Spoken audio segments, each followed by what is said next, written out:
senior clergy from all the churches, distinguished guests, members of the press.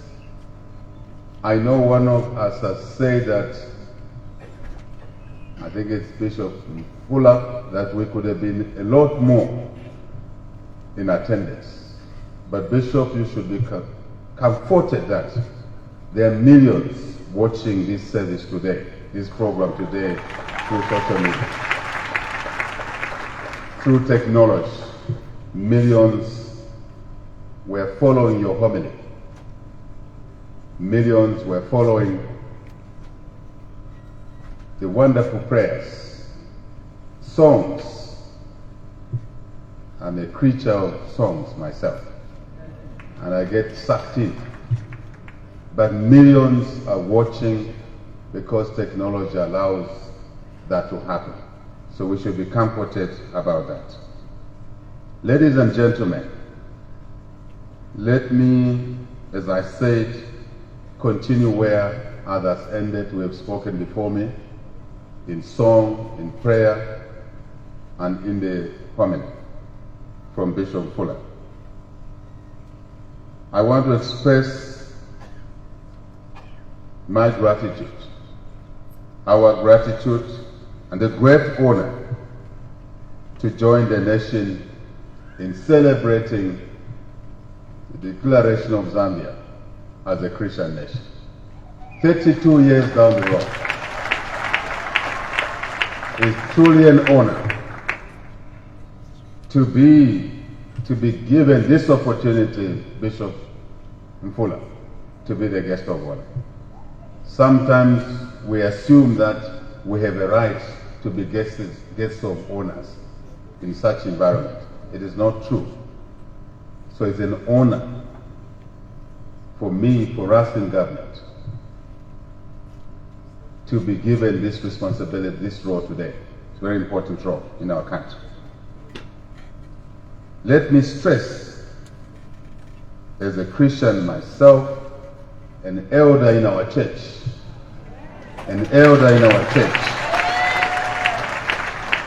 that I'm very happy, extremely happy, to be amidst you, the fellow citizens, as we commemorate this important day.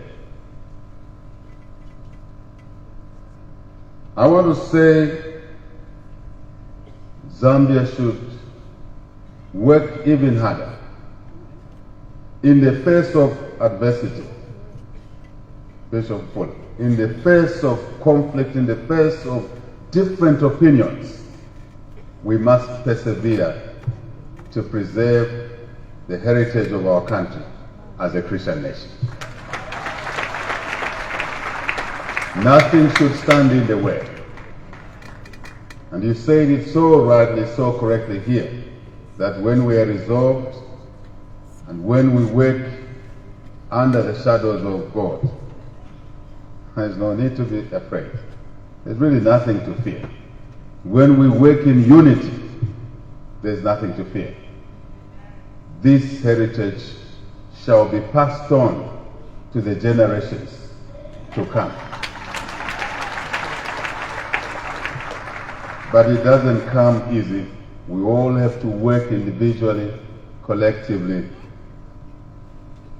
to engrave, to enshrine this Christian nation heritage. I think it comes as an obligation. It comes with a territory. As leaders in our families, in our churches, in the various organizations, civic, political,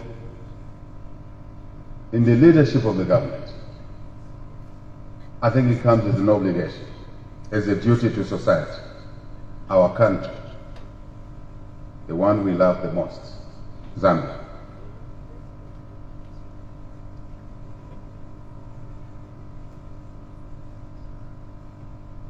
Christianity plays a very important role in shaping our society.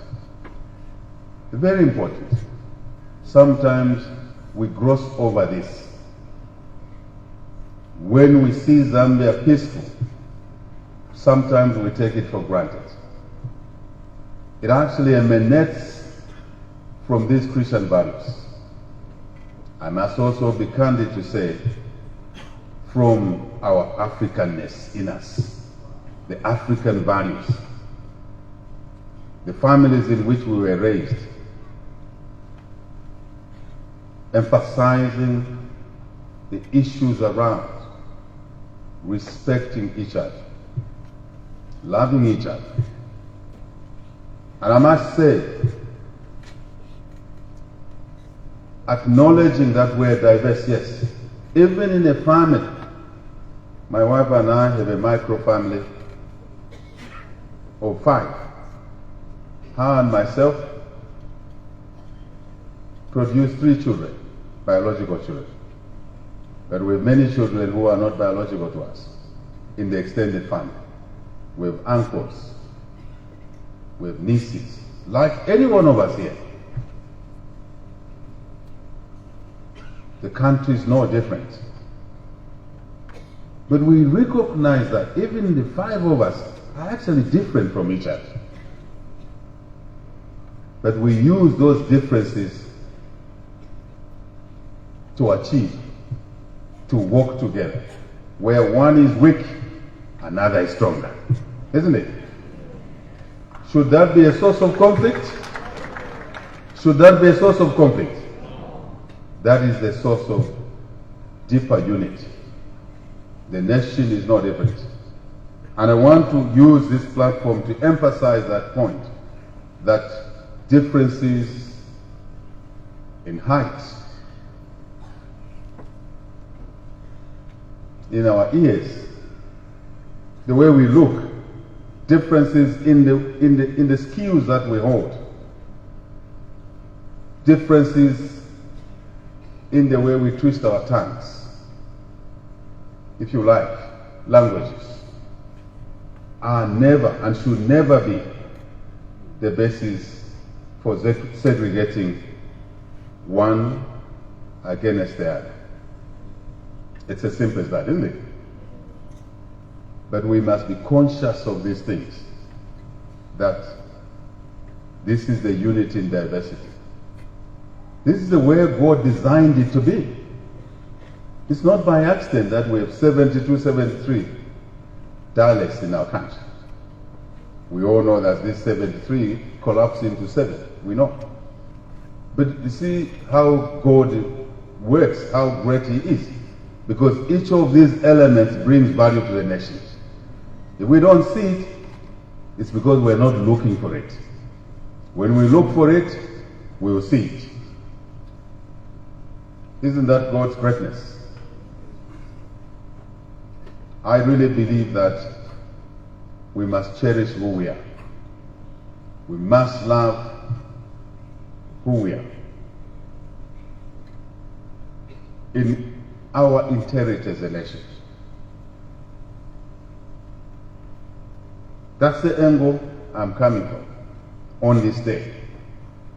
That's the message I want to deliver around the issues of unity, glued by the Christian values, African values, the families that raised us. Many of us come to town and start behaving like it's only our wife or husband and our biological children. But the families that raised us were extended families. So we try and pretend here that's the way it should be. It is not true. The opposite is the truth. We all, many of us went to school because someone in the family allowed us to stay with them in town, a nurse somewhere, a driver somewhere. And in our young ages, early years, we stayed with somebody even when we were at college during holidays. But when it's our time to support others, we say, no. It's this small group. That is a negation of reality. Now, why am I saying so? Why am I belaboring this point? Because this is what builds a nation, Bishop Fuller. This is what builds the soul of the nation, as you were preaching. The spirit of the nation, the attitude of the nation is to be each other's keeper, isn't it?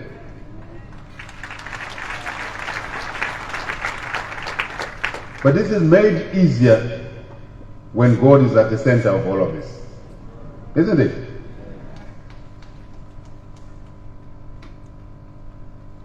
Well, if we say we're a Christian nation and we agree, we should walk the talk. We should live like Christ. Endeavor to do so. Remind ourselves to do so as a nation. Christian nation does not connote insults, which we see on social media every day. Once we leave this service, open your phone, it's just a horde of insults. This one insulting this one and that group, and kiss come on. What's going on? It's a negation of what we're celebrating today. To insult each other, to be disrespectful to each other.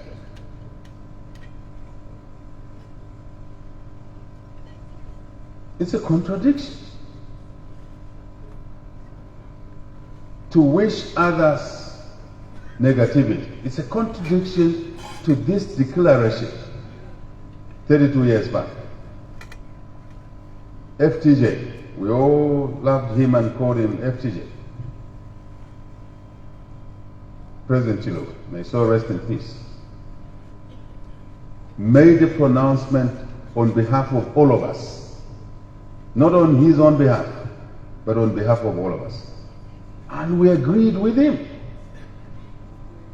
We carried on this tradition, 32 years, celebrating, via these and many other ways. So is that how we remember him? And that's how we remember or acknowledge and reinforce that declaration? Through hatred, through divisions? I don't think so.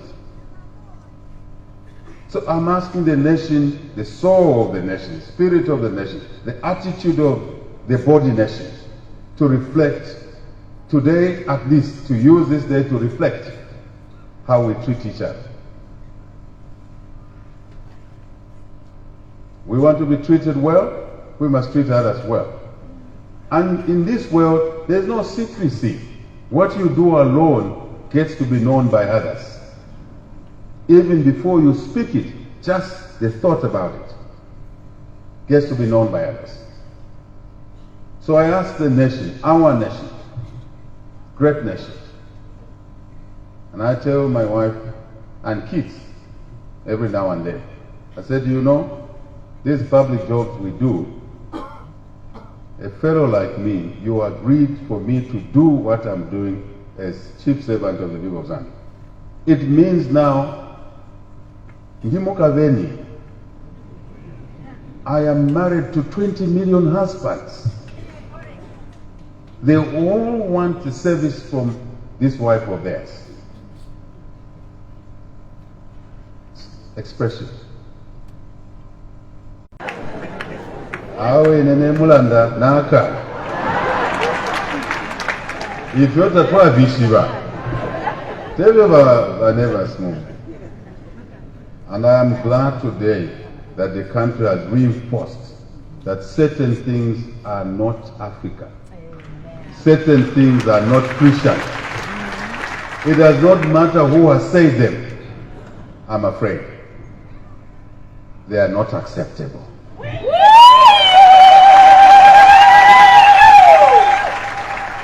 And we must have the courage as a nation to stand together and say, to this we agree, but to that we disagree.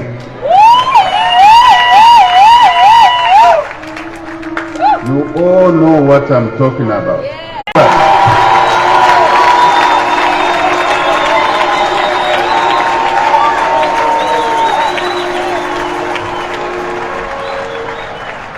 Are we agreed as a nation that that direction is no? Tumona amaboko, those who agree. So, please take your seats. I thought I should drill this point today, on this day. Instead of pointing fingers at each other, let us reinforce each other. Let us put the pieces of 20 million Zambians together and say no to this.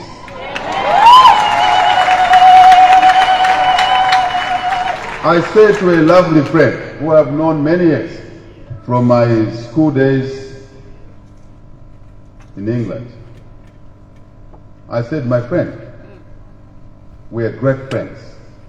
On a scale of 10, we agree on 1, 2, 3, 4, 5, 6, 7, 8 things. Maybe 9, but on situations like those. But my plea to this nation is that the more we point fingers at each other, the more divided we'll become, and we'll lose the unity which is much needed to fight things like this. Amen. Bishop, I got your message. I think these people got your message. But from now on, henceforth, we must hold each other's hands.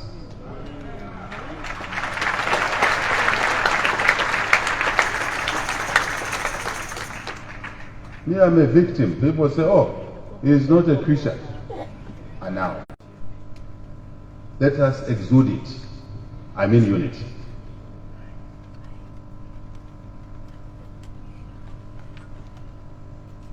The globe is faced with a lot of threats, economic challenges, debt, one of the prayers here, debt issues, serious challenges. Alcoholism, drugs. We shall conquer this when we hold together.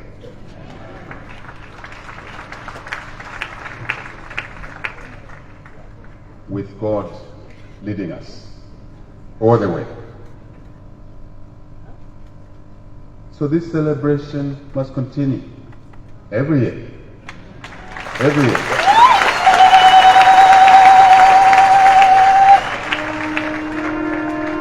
I can also say to you, this government,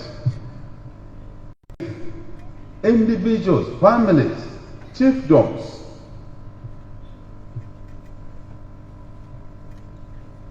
but as government, we will provide the lead to maintain Zambia a Christian nation.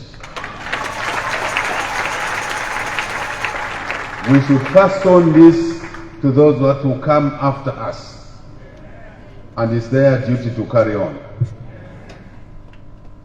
So I would like to see churches,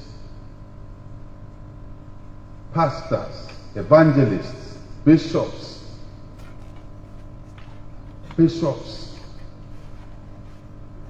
any choirs, to really help bring the nation together.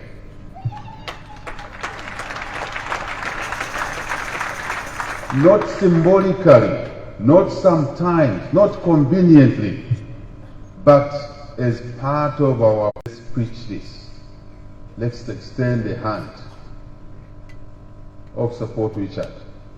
Because if we didn't, Satan will come in the middle and divide us and talk divisions instead of talking unity.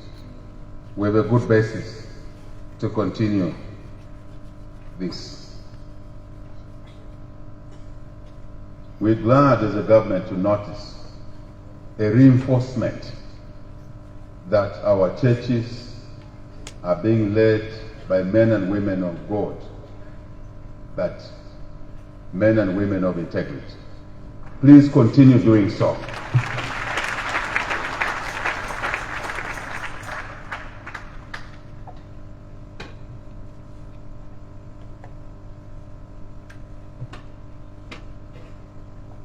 I cannot preach about morals more than the bishops, the collection of bishops, evangelists that are here.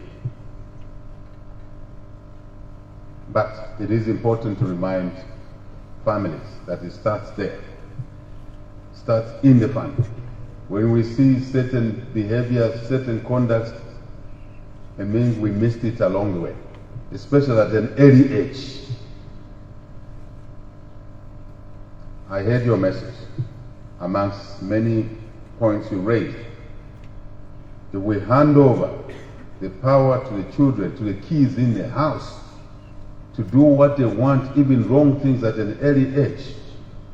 When they are less than 5, 10 years old, how can we control them when they are 30 years old? It's almost a mission impossible. So early beginnings are very important. Mothers, they carry us for 9 months. They nurse us under 5 every day, Uchipimo. I don't know what other languages we could call it. What do you call it under 5 in other languages? They are there diligently. If we all behave like mothers, this country will be a better place to live in. So, men and women of God, continue your good work.